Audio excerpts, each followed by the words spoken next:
and welcome to another Drawing with Mark. Cheers, I'm Mark, and this is my drawing.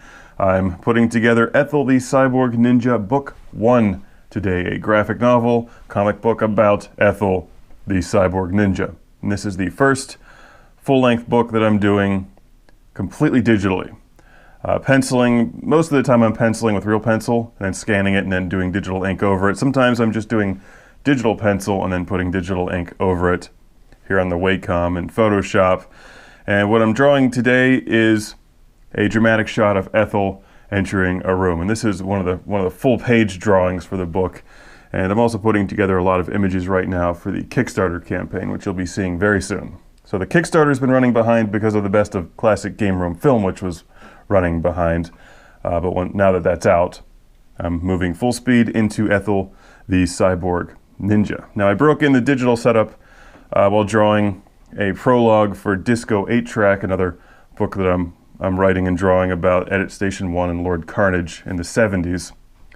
But that was done mostly pen and ink and then some digital touch-up. But for Ethel, I'm just going straight digital. And one of the things you'll see me doing here is carving things out of a black background. And that's something I really couldn't do with pen and ink. So it's kind of liberating in a way. But I'm also just learning my way around this. And I have her outfit pretty much laid down and sketched out, but I'm still making a lot of changes to it as I'm working on the book. And I'm starting with an action scene. The first part of the book that I'm drawing is actually the middle. I'm working on an action scene, which runs about 15-20 pages of just straight non-stop killing. And as I'm drawing that, I'm just working out. She's got cyborg arms and cyborg legs, so like what's the best way to make them look in all these scenes? Where's her belt actually sit? I'm still working out the armor plating on her midsection and what her feet look like. And I think it's the stupidest thing ever when they have like female superheroes in high heels. Come on, no, she's like a real ninja. So I'm trying to work on a practical outfit as well as one that looks cool and looks badass. The character of Ethel the Cyborg Ninja is the most important part of Ethel the Cyborg Ninja. The character has to be likable. The character has to be something that readers can care about, who they actually want to follow in the book and in future books. And there's a lot of female protagonist characters out there, like Kill Bill is a good example, Ghost in the Shell. I'm a big fan of Ghost in the Shell, and I want to keep Ethel as far away from those as possible. Like, she's not just pissed off and out for vengeance. She's searching for her father. I'm gonna grab my brush, just go with a big fat one, and I've got an idea for the ship, which is inspired by a lot of these spaceship shooter games that I love. I want it to be really angular, kind of pissed off looking, but at the same time it's got some personality and it's a bit funny.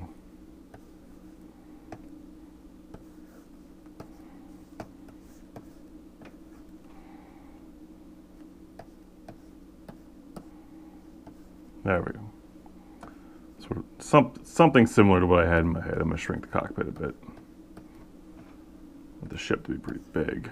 It's got these jaggy things kind of sticking out here in the back. And fit 2 people in the ship. There's a hold in the middle, so I have a bunch of stuff for the book drawn where there's she keeps her stuff in there. And she actually stole this. Well, you'll see that.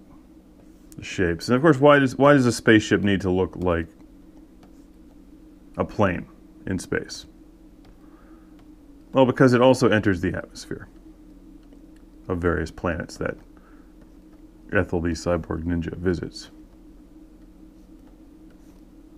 That's why. Also, it looks cool. This will be a spread in the book. I know exactly where it's going.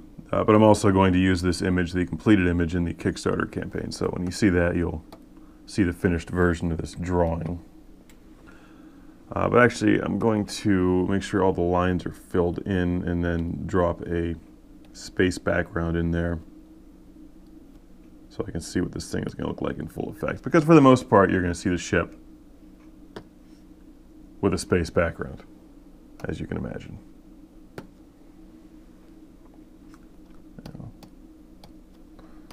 Woo, whoops. Too much. There we go. That's good enough. All right, let's make the black background pop there, take out the sketch lines, and there we have the rough outline of Ethel's spaceship. And if this thing lands, there'll be little wheels that bing bing pop up there, and then it can land and drive around. All right. Well, you'll see the completed version of this drawing soon. I got some work to do on it, so catch you next time on Drawing with Mark.